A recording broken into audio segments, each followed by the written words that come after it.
തക്കാളിക്കൊക്കെ നല്ല വില കുറവാണ്. പിന്നെ നമ്മൾ എന്തിനു മേടിച്ച് നിൽക്കണല്ലേ, അതും ഇതുപോലുള്ള നല്ല പലഹാരങ്ങളൊക്കെ. ഇങ്ങനൊരു പലഹാരങ്ങൾ ഒറ്റ പ്രാവശ്യം ഉണ്ടാക്കി കഴിഞ്ഞാൽ പിന്നെ നിങ്ങൾ തക്കാളി കിട്ടുമ്പോഴൊക്കെ ഇതുപോലുള്ള പലഹാരം എന്നൊന്ന് പറഞ്ഞ പോലെ ഉണ്ടാക്കൂട്ടോ. കാരണം നമുക്ക് ഇതിലേക്ക് തക്കാളിയും പഴവും മാത്രമല്ല, ഇത് ടേസ്റ്റ് കൊടുക്കുന്ന ഒന്ന് രണ്ട് സംഭവങ്ങളോട് നമ്മൾ ആഡ് ചെയ്യുന്നുണ്ട്. അതുപോലെ തന്നെ നമുക്ക് ഒരുപാട് എണ്ണയോ ഓയിലോ നെയ്യോ ഒന്നും നമ്മൾ ഇതിലേക്ക് ചേർക്കണില്ല, ഒക്കെ മിതമായ രീതിയിൽ ചെയ്യണുള്ളൂ കേട്ടോ. പിന്നെ എന്താ പറയാനുള്ളതെന്ന് വെച്ചാൽ ഈ ഒരു തക്കാളിൻ്റെ കൂടെ നമ്മൾ ചേർക്കുന്ന പഴമാണ്. അപ്പോൾ പഴം ചിലപ്പോൾ എല്ലാവരും വീട്ടിലും എപ്പോഴും ഉണ്ടാവില്ല. പിന്നെ ചില ആളുകളുടെ അടുത്തൊക്കെ ഒരു പക്ഷേ നേന്ത്രപ്പഴം ഉണ്ടാവില്ല, മൈസൂർ പഴമോ പൂവമ്പഴമോ ഒളങ്കട പഴമോ അല്ലെങ്കിൽ റോബസ്റ്റ പഴമൊക്കെ ആയിരിക്കും. അപ്പോൾ മക്കളെ നിങ്ങൾ ആരും ടെൻഷൻ ആവണ്ട കേട്ടോ. നമുക്ക് ഈ ഒരു പലഹാരം ഉണ്ടാക്കല് വേണ്ടേ, അതിന് വേണ്ടിയിട്ട് നമുക്ക് ഏതെങ്കിലുമൊക്കെ ഒരു പഴം എടുത്തോളി. ഞാനിപ്പോൾ ഇവിടെ എടുത്തത് എന്താ വെച്ചാൽ നേന്ത്രപ്പഴം മാത്രമേ ഉള്ളൂ. അപ്പോൾ ഏതായാലും കൊണ്ടൊക്കെയാണ് നിങ്ങൾ പഴം അല്ലെങ്കിൽ ഒരു പഴം കൊണ്ട് വാങ്ങിക്കോളൂ. ഒറ്റ പഴം നമുക്ക് ഇതിക്കും മതി. അപ്പോൾ കാരണം അത്രയും ടേസ്റ്റ് ആയിട്ടുള്ള ഈ ഒരു പലഹാരങ്ങൾ ഉണ്ടാക്കാതിരിക്കരുത് കേട്ടോ. അപ്പോൾ ഞാനൊരു അത്യാവശ്യം വലുപ്പമുള്ള ഒരു 2 തക്കാളി എടുത്തിട്ട് അതിൻ്റെ മുകൾ ഭാഗത്ത് ആ ഒരു ഇതൊക്കെ നെട്ടിൻ്റെ ആ ഭാഗമൊക്കെ ചെത്തി ഒഴിവാക്കിയിട്ട് ഒരു 1/4 ഗ്ലാസ് വെള്ളം ഒഴിച്ചുകൊണ്ട് നല്ലോണം ഒന്നിട്ട് അടിച്ചെടുത്തുക്കണേ. ഇനിയിപ്പോൾ നമുക്ക് നമുക്ക് വേണ്ടത് എന്താ വെച്ചാൽ അരിച്ചെടുക്കുക എന്നുള്ളതാണ്. അപ്പോൾ എന്താ വെച്ചാൽ ഇനിയിപ്പോൾ നമുക്ക് തക്കാളി ഒരു തുള്ളി വെള്ളം ഇല്ലെങ്കിലും അടിഞ്ഞൊക്കെ കിട്ടും. പക്ഷെ നമ്മൾ എന്താ പറയുക, വെള്ളം ചേർക്കണത് നമുക്ക് അരിച്ചെടുക്കുന്ന സമയത്ത് നല്ല പെട്ടെന്ന് തന്നെ അരിഞ്ഞ് കിട്ടാൻ വേണ്ടിയിട്ടാണ് കേട്ടോ. അപ്പോൾ നിങ്ങളുടെ അടുത്ത് ജ്യൂസിൻ്റെ അരിപ്പൊക്കെ ഉണ്ടെങ്കിൽ അതായിരിക്കും ഏറ്റവും കൂടുതൽ നന്നാവുക. ഞാനിപ്പോൾ ജ്യൂസിൻ്റെ അരിപ്പ് ഇല്ലാഞ്ഞിട്ടല്ല, എന്താ വെച്ചാൽ അതിപ്പോൾ ഇതാണ് എൻ്റെ കൈ കിട്ടിയത്. അപ്പോൾ ഇതിൽ അരിച്ചെടുത്തതേ ഉള്ളൂ. അപ്പോൾ നിങ്ങൾ വലിയതൊക്കെ ഉണ്ടാക്കണമെന്നുണ്ടെങ്കിൽ ഒരു 4-5 തക്കാളി വെച്ചിട്ട് ചെയ്യുമ്പോൾ വലിയൊരു അരിപ്പീര് തന്നെ വെച്ചിട്ട് അരിച്ചെടുത്തോളൂ കേട്ടോ. എന്നാൽ പിന്നെ ഇതുപോലെ ബുദ്ധിമുട്ടേണ്ട ആവശ്യമില്ലല്ലോ. പിന്നെയെന്ന് പറഞ്ഞാൽ ഈ ഒരു പലഹാരങ്ങൾ എന്തായാലും ഉണ്ടാക്കി വെക്കണം എന്ന് പറയാനുള്ള കാരണം എന്താ വെച്ചാൽ ഇതിനൊരു പ്രത്യേക ഒരു ടേസ്റ്റാണ്. ഇപ്പോൾ ഒരുപാട് ആളുകൾ വിചാരിക്കണം തക്കാളി കൊണ്ടൊക്കെ ഇതുപോലുള്ള പലഹാരം ഉണ്ടാക്കിയാൽ എന്ത് ടേസ്റ്റ് ഉണ്ടാവുകയെന്ന്. അപ്പോൾ ഈ ഒരു തക്കാളി എന്ന് പറഞ്ഞാൽ നമ്മൾ ചിലപ്പോൾ നമ്മൾ വേവിച്ചിട്ടൊക്കെ ആയിരിക്കും ചില ഫുഡൊക്കെ ഉണ്ടാക്കുക. അപ്പോൾ ഈ ഒരു പലഹാരം ഉണ്ടാക്കാൻ വേണ്ടിയിട്ട് നമുക്ക് നമ്മൾ വേവിക്കേണ്ട ആവശ്യമില്ല. അതുപോലെ തന്നെ കുറച്ച് കൂടുതൽ തക്കാളി വേണമെന്നുള്ള ആവശ്യമില്ല. ഒരു 2 തക്കാളി ആയാലും നമുക്ക് അത്യാവശ്യം ഉണ്ടാക്കാൻ വേണ്ടി പറ്റും കേട്ടോ.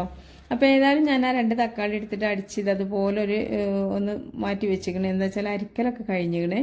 ഇനി നമുക്ക് ഇതിലേക്ക് വേണ്ട എന്താ വെച്ചാൽ ഞാൻ ഒരൊറ്റ പഴമാണ് ഇട്ടെടുക്കുന്നത്. അപ്പോൾ ഒരു പഴം മാത്രം മതിയാവും ഈ ഒരു അളവിൽ നിങ്ങൾ ചെയ്യുകയാണെങ്കിൽ. ഇനിയിപ്പോൾ പഴത്തിൻ്റെ അളവ് കൂട്ടണം എന്ന് ആഗ്രഹമുള്ള ആളുകളാണെങ്കിൽ പഴം ഒരു 2-3 ഒക്കെ എടുക്കുക. അപ്പം ഞാനിപ്പോൾ ഒന്ന് വെച്ചിട്ടുള്ള അളവിലാണ് കാണിക്കുന്നത്. എന്നാൽ തന്നെ നമുക്ക് അത്യാവശ്യം നല്ലോണം ഉണ്ടാവും കേട്ടോ. അത്യാവശ്യം വലിയൊരു പലഹാരം തന്നെ ആയിരിക്കും. പിന്നെ ഇത് കഴിക്കുന്ന സമയത്ത് നമുക്ക് വീണ്ടും വീണ്ടും കഴിക്കാൻ തോന്നിപ്പോകും. നമുക്ക് ചില പലഹാരങ്ങളൊക്കെ അങ്ങനെയാണല്ലോ. അപ്പോൾ ആ ഒരു ഇതിലാണ് കേട്ടോ നമുക്കിത് ഉണ്ടാക്കേണ്ടത്. കുറച്ച് കൂടുതൽ തന്നെ ഉണ്ടാക്കിക്കോളി. അപ്പോൾ ഞാനിപ്പോൾ ഇത് അത്യാവശ്യം കുഴപ്പമില്ലാത്തൊരു ഇതിൽ ഉണ്ടാക്കിയിട്ടുണ്ട്. അപ്പോൾ നിങ്ങൾക്ക് വേണമെന്നുണ്ടെങ്കിൽ ഒരു 5-6 പേർക്കൊക്കെ കഴിക്കണം, അത്യാവശ്യം നല്ല വലിപ്പമുള്ള കഷ്ണങ്ങൾ കഴിക്കണം എന്നുള്ള ആഗ്രഹമുള്ള ആളുകളാണെങ്കിൽ ഈ ഒരു അളവിൽ തന്നെ ചെയ്യാം കേട്ടോ. അത് നിങ്ങൾ വീട്ടിൽ 2 ആളൊക്കെ ഉള്ളെങ്കിൽ നിങ്ങൾക്ക് വേണമെങ്കിൽ കുറക്കൊക്കെ തന്നെ അളവ് ഇങ്ങനെ കുറച്ചെടുത്താൽ മതിയാവും. അപ്പോൾ അതോടെ അടിച്ച് വെച്ചിക്കണേ. ഇനി നമുക്ക് വേണ്ടതെന്ന് വെച്ചാൽ ഒരു 1/2 ഗ്ലാസ് അരിപ്പൊടിയാണ്. അപ്പോൾ അരിപ്പൊടിക്ക് പകരം നിങ്ങൾക്ക് മൈദ അതുപോലെ തന്നെ ഗോതമ്പ് പൊടിയോ ഒക്കെ ചേർക്കാം. അതിനൊന്നും ഇപ്പോൾ ഒരു കുഴപ്പമില്ല. പക്ഷെ ഞാനിപ്പോൾ ഇവിടെ ചേർത്തത് അരിപ്പൊടിയാണെന്ന് മാത്രം. അപ്പോൾ ഒരു 1/2 ഗ്ലാസ് അരിപ്പൊടി എടുക്കുക. എന്നിട്ട് ലേശിച്ച വെള്ളം ഒഴിച്ചിട്ട് ഇങ്ങനെ ഒന്ന് മിക്സ് ചെയ്തെടുക്കുക കേട്ടോ. നമ്മൾ ഒരുപാട് വെള്ളം ആദ്യം തന്നെ ഒഴിച്ച് കഴിഞ്ഞാലുള്ള കുഴപ്പം എന്താണെന്ന് വെച്ചാൽ ഇപ്പോൾ നിങ്ങളൊക്കെ വിചാരിക്കുന്നുണ്ടാവും എന്താ ഇപ്പോൾ കുറച്ച് ചെയ്യേണ്ട ആവശ്യം, ആദ്യം തന്നെ കുറച്ച് തോനാണ് പാർന്നു വിടുന്നാൽ പെട്ടെന്ന് കലങ്ങൂലേന്ന്. കലങ്ങൊക്കെ ചെയ്യും, പക്ഷെ എന്താ വെച്ചാൽ അതിൻ്റെ ഉള്ളിൽ ചില പൊടികളൊക്കെ നനയാതെ കട്ടെത്തും. പിന്നെ നമ്മളത് ഒരുപാട് സമയം സ്പാച്ചിൽ വെച്ചിട്ടോ സ്പൂൺ വെച്ചിട്ടൊക്കെ അടിച്ചെടുക്കേണ്ടി വരും. ഇപ്പം നാൾ പാരോ എന്ന് പറഞ്ഞതുപോലെ അരിപ്പൊടി കലക്കുന്ന സമയത്ത് കുറേ വെള്ളം ഒഴിച്ച് കലക്കിയപ്പോൾ ഒക്കെ മണി പിടിച്ചു. പിന്നെ മിക്സിയിൽ ജാറിലിട്ട് അടിച്ചതിന് ശേഷമാണ് എല്ലാം കൂടെ മിക്സ് ആയതെന്നൊക്കെ പറയുന്നുണ്ട്. അപ്പോൾ അങ്ങനെയൊന്നും നിങ്ങൾ ആവണ്ട.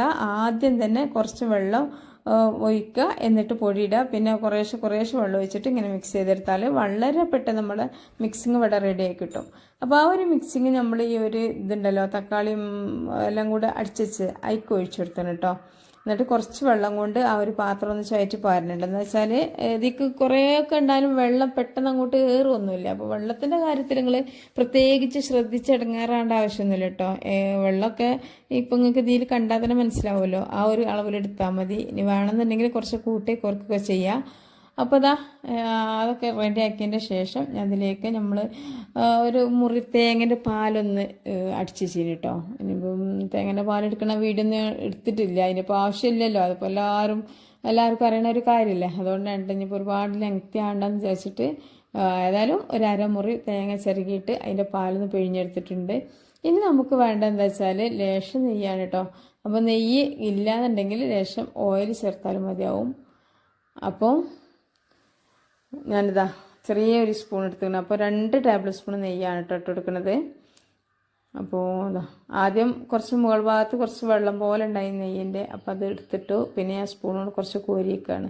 അപ്പോൾ ഈ പശുവിൻ്റെ നെയ്യൊന്നും ഇഷ്ടമില്ലാത്ത ആളുകളൊക്കെ ഉണ്ടെങ്കിൽ എന്ത് ചെയ്യുക, നമ്മൾ സാധാരണ നെയ്യുണ്ടല്ലോ ഡാൽഡൻ്റെ, അതെടുത്താൽ മതിയാവും. അപ്പോൾ ഒരു കുഴപ്പം വരില്ല. പക്ഷെ നമുക്ക് കുട്ടികൾക്കൊക്കെ കൊടുക്കുന്ന പലഹാരം ആയതുകൊണ്ട് തന്നെ ഒരു ഹെൽത്തി ആയിട്ടുള്ളൊരു പലഹാരമായി കിട്ടാൻ വേണ്ടിയിട്ട് ഇതുപോലെ നെയ്യൊക്കെ വെച്ചിട്ട് ചെയ്യാം കേട്ടോ. പിന്നെ അതുപോലെ തന്നെ നമുക്ക് ഈ ഒരു പലഹാരം നല്ലൊരു ടേസ്റ്റ് ഉണ്ടാവാൻ വേണ്ടിയിട്ട് 1 ടീസ്പൂണോളം ഏലക്കാൻ്റെ പൊടി ചേർത്ത് വെച്ചിട്ടുണ്ട് കേട്ടോ. ഞാൻ 2 പ്രാവശ്യമൊക്കെ ഇട്ട് നിങ്ങൾ കണ്ടിട്ടുണ്ടാവും. അപ്പോൾ എന്താ വിചാരിക്കേണ്ട, 2 പ്രാവശ്യം ഏലക്കാപ്പൊടി ഞാൻ ആദ്യം കോരിത് കുറച്ച് കുറഞ്ഞപ്പോൾ കുറച്ചും കൂടി ഇട്ട് കൊടുത്താണ്.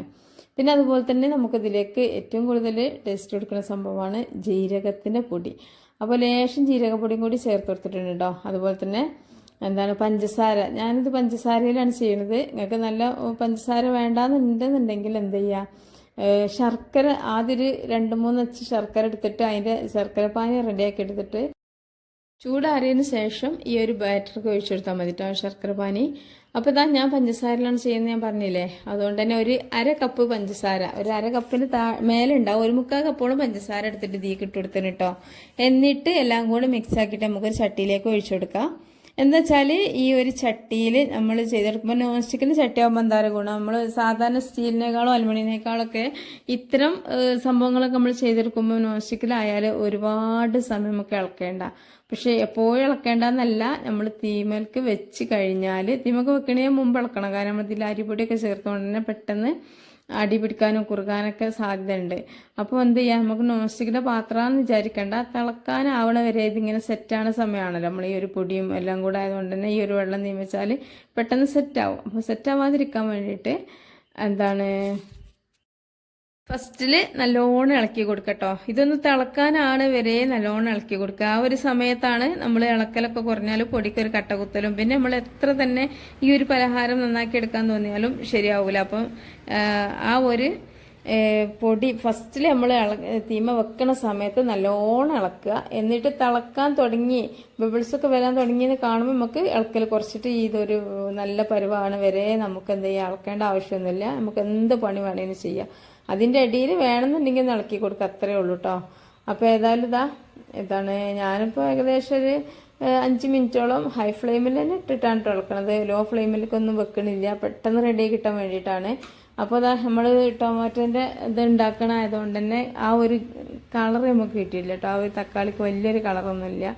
ചില തക്കാളിക്കൊക്കെ നല്ല കളറായിരിക്കും, ഈ ഒരു തക്കാളി ഒരു നരച്ചുകൊണ്ടാണ്. അപ്പം ഞാൻ വിചാരിച്ച് കുറച്ച് കളർ കിട്ടാൻ വേണ്ടി ലേശം ഫുഡ് കളർ ആഡ് ചെയ്തിട്ടുണ്ട് കേട്ടോ. ഇനിയിപ്പോൾ നിങ്ങൾക്ക് വേണമെങ്കിൽ ചെയ്തോളി, അല്ലാന്നുണ്ടെങ്കിൽ അത് ഒഴിവാക്കി കളി. ഒരിക്കലും നല്ലതല്ല ഫുഡ് കളർ നമ്മളെ ഫുഡിൽ ചേർക്കണത്. അപ്പം ഞാൻ വീഡിയോക്ക് ഒരു കളറും ഫോട്ടോത്തിനൊരു ക്ലിയറും ഒക്കെ കിട്ടാൻ വേണ്ടിയിട്ട് മാത്രമാണ് കേട്ടോ ഈ ഒരു പൊടി ചേർത്തത്. അപ്പോൾ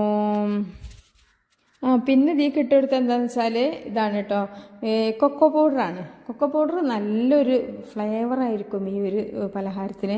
പക്ഷേ കൊക്കോ പൗഡർ നിങ്ങളെ കയ്യിലില്ല എന്നുണ്ടെങ്കിൽ ഇപ്പോൾ അധികം ആളെടുത്തപ്പോൾ കൊക്കോ പൗഡറൊന്നും ഉണ്ടാവില്ല. അപ്പോൾ അതിന് പകരം എന്ത് ചെയ്യുക, കുറച്ച് ഒരു 1/2 ടേബിൾ സ്പൂണോളം അല്ലെങ്കിൽ 1 ടേബിൾ സ്പൂണോളമൊക്കെ ഈ കാപ്പിപ്പൊടി ഉണ്ടാവുമല്ലോ, ബ്രൂണ്ടൊക്കെ കാപ്പിപ്പൊടി, അതിട്ട് കൊടുക്കട്ടോ. അപ്പോൾ എന്താ വെച്ചാൽ ഞാനിപ്പോൾ കൊക്കോ പൗഡറിൻ്റെ അളവൊന്നും ആവുന്നിട്ടില്ല, ഒരു കമ്മട്ടം അങ്ങോട്ട് പാക്കറ്റോട് ഇട്ട് കൊടുത്തിട്ടാണ്. നിങ്ങൾ 1 ടേബിൾ സ്പൂണോളൊക്കെ ഇട്ടോളൂ കേട്ടോ. അപ്പോൾ കറക്റ്റായിട്ട് വരും. അപ്പോൾ നമുക്ക് ഈ ഒരു പലഹാരം നല്ലോണം ചട്ടിയിലൊക്കെ വിട്ട് കിട്ടിയിട്ടുണ്ട്. അപ്പോൾ ഫസ്റ്റിൽ ഒരു 2 ടേബിൾ സ്പൂണോ 3 ടേബിൾ സ്പൂണൊക്കെ നെയ്യ് ഒഴിക്കുക. എന്നിട്ട് നിങ്ങൾ വേണമെന്നുണ്ടെങ്കിൽ ഇനി നല്ലോണം ഇതൊക്കെ വേണമെന്നുണ്ടെങ്കിൽ കുറച്ച് ഓരോ വെളിച്ചെണ്ണ വെച്ചിട്ട് കേട്ടോ. പിന്നെ അതുപോലെ തന്നെ നമ്മൾ ഇതിലേക്ക് കുറച്ച് തേങ്ങാപ്പാൽ ചേർക്കുന്നുണ്ട്, ഒരുപാടൊന്നുമില്ല, 1 മുറിയുടെ തേങ്ങാപ്പാലാണ്. അതുകൊണ്ട് തന്നെ ഈ ഒരു തേങ്ങാപ്പാലിൽ നിന്ന് ഏകദേശം ഒരു 50 ഗ്രാമോളം എണ്ണ ഇറങ്ങി വരും. അപ്പോൾ അതും ഉണ്ട്. അപ്പോൾ എല്ലാം കൂടെ ആയതുകൊണ്ട് തന്നെ നല്ല ഉഷാറായിട്ട് തന്നെ ഉണ്ടാവും കേട്ടോ. അപ്പോൾ ഇനി ഇത് ഞാൻ സെറ്റ് ചെയ്യാൻ വേണ്ടി വെക്കണത് ചെറിയൊരു കുക്കറിലാണ് കേട്ടോ. വലിയൊരു കുക്കറൊന്നും എടുക്കണ്ട, നമ്മൾ കുറച്ച് കൂടുതലൊക്കെ ഉണ്ടാക്കുന്നുണ്ടെന്നുണ്ടെങ്കിൽ വലിയ കുക്കർ എടുത്തോളി. ഇതിപ്പോൾ ചെറിയ കുക്കറെ കണ്ടില്ല, ചാടണത് കുക്കർക്ക് പെട്ടെന്ന് ചാടും കേട്ടോ. കാരണം ഇത് ഇതിൻ്റെ ആ ഒരു കറക്റ്റ് പരുവായി കഴിഞ്ഞാൽ ഇതിന് എണ്ണ തെളിഞ്ഞ് വരും. പിന്നെ അത് ഇവിടെ ഒട്ടി പിടിക്കുക ഒന്നുമില്ല. അപ്പോൾ അതേപോലെ തന്നെ ഈ കുക്കറിൽ ഞാൻ കുറച്ചൊരു ഓയിൽ തടവിയിട്ടുണ്ട്. അതിൻ്റെ മുകളിൽ ലേശം അണ്ടിപ്പരിപ്പ് വെച്ച് കൊടുത്തിട്ടുണ്ട്, കുറച്ച് ഉറക്കിന് വേണ്ടിയിട്ടാണ്. അതുപോലെ തന്നെ ലേശം വെളുത്തുള്ളൂ. അപ്പോൾ നിങ്ങളടുത്ത് ഏത് എള്ളാണുള്ളതെങ്കിൽ അത് ചെയ്യുക. അല്ല ഇപ്പോൾ ഉള്ള വെച്ചോളണമെന്നൊന്നുമില്ല കേട്ടോ. നേരത്തെ പറഞ്ഞ പോലെ തന്നെ വീഡിയോക്ക് വേണ്ടിയിട്ടാണ് ഇതൊക്കെ നല്ലോണം ഡെക്കറേറ്റ് ചെയ്തെടുക്കുന്നത്. അപ്പോൾ ഏതായാലും ഞാനിതാ ആ ഒരു സംഭവം ഇതിലേക്ക് ഇട്ടുകൊടുത്ത് ആ ഒരു കൂട്ട് നല്ലോണം, ഇനിയിപ്പോൾ ഇതൊരു ഏകദേശം ഒരു അരമണിക്കൂറൊക്കെ ആകുമ്പോഴേക്കും അത്യാവശ്യം നല്ലോണം ചൂടാറിയിട്ടൊക്കെ വരും. വേണമെങ്കിൽ എനിക്ക് സമയമൊക്കെ ഉണ്ടെന്നുണ്ടെങ്കിൽ 1 മണിക്കൂറൊക്കെ വെച്ചോളൂ കേട്ടോ. എന്നിട്ട് നമുക്കിതൊന്ന് നോക്കാം എങ്ങനെ ഉണ്ടെന്ന്. അപ്പോൾ ഇതാ 1 മണിക്കൂറൊക്കെ ആയിട്ടുണ്ട്. അപ്പോൾ അത് കുറച്ചൊരു കളർ ചേഞ്ചൊക്കെ ആയിട്ടില്ലേ. അപ്പം മണിക്കൂറൊക്കെ ഇങ്ങനെ കഴിഞ്ഞപ്പോൾ നമ്മളെ ഈ ഒരു ഹൽവക്ക് നല്ലൊരു ഭംഗിയുണ്ട് കേട്ടോ. അപ്പോൾ ഏതായാലും ഇതിൻ്റെ സൈഡൊക്കെ ഞാൻ വെറുതെ ഒന്ന് വിരിയിച്ചു കൊടുത്താണ്. ഇനിയിപ്പോൾ അഥവാ നമ്മളിങ്ങനെ തട്ടുന്ന സമയത്ത് കിട്ടിയില്ലെങ്കിലോ എന്ന് വിചാരിച്ചിട്ട്. അപ്പോൾ അതിൻ്റെ ആവശ്യം വന്നിട്ടില്ല. കാരണം നമ്മൾ ആ കുക്കറിൻ്റെ സൈഡിലൊക്കെ എണ്ണ പറ്റിയതുകൊണ്ട് തന്നെ അടിപൊളിയായിട്ട് തന്നെ കിട്ടിയിട്ടുണ്ട്. അപ്പോൾ ഞാൻ മുറിച്ച് കാട്ടിത്തരാണ്. അടിപൊളി പലഹാരമാണ്. അപ്പോൾ എല്ലാവർക്കും ഇഷ്ടമായെന്ന് വിചാരിക്കണ്ടേ. വീഡിയോ ഇഷ്ടമായാലും വീഡിയോക്ക് താഴെ നേരത്തെ പറഞ്ഞാൽ ലൈക്ക് ചെയ്യുക, കമൻറ്റ് ചെയ്യുക, സബ്സ്ക്രൈബ് ചെയ്യുക, ഷെയർ ചെയ്യാൻ മറക്കരുത് കേട്ടോ. അപ്പോൾ ഇനി അടുത്ത വീഡിയോ ഇട്ട് വരാം. അതുവരേക്കും എല്ലാ കൂട്ടുകാർക്കും ഒരുപാട് സ്നേഹത്തോടു കൂടി അസ്സലാമു അലൈക്കും വറഹ്മത്തുള്ളാഹി.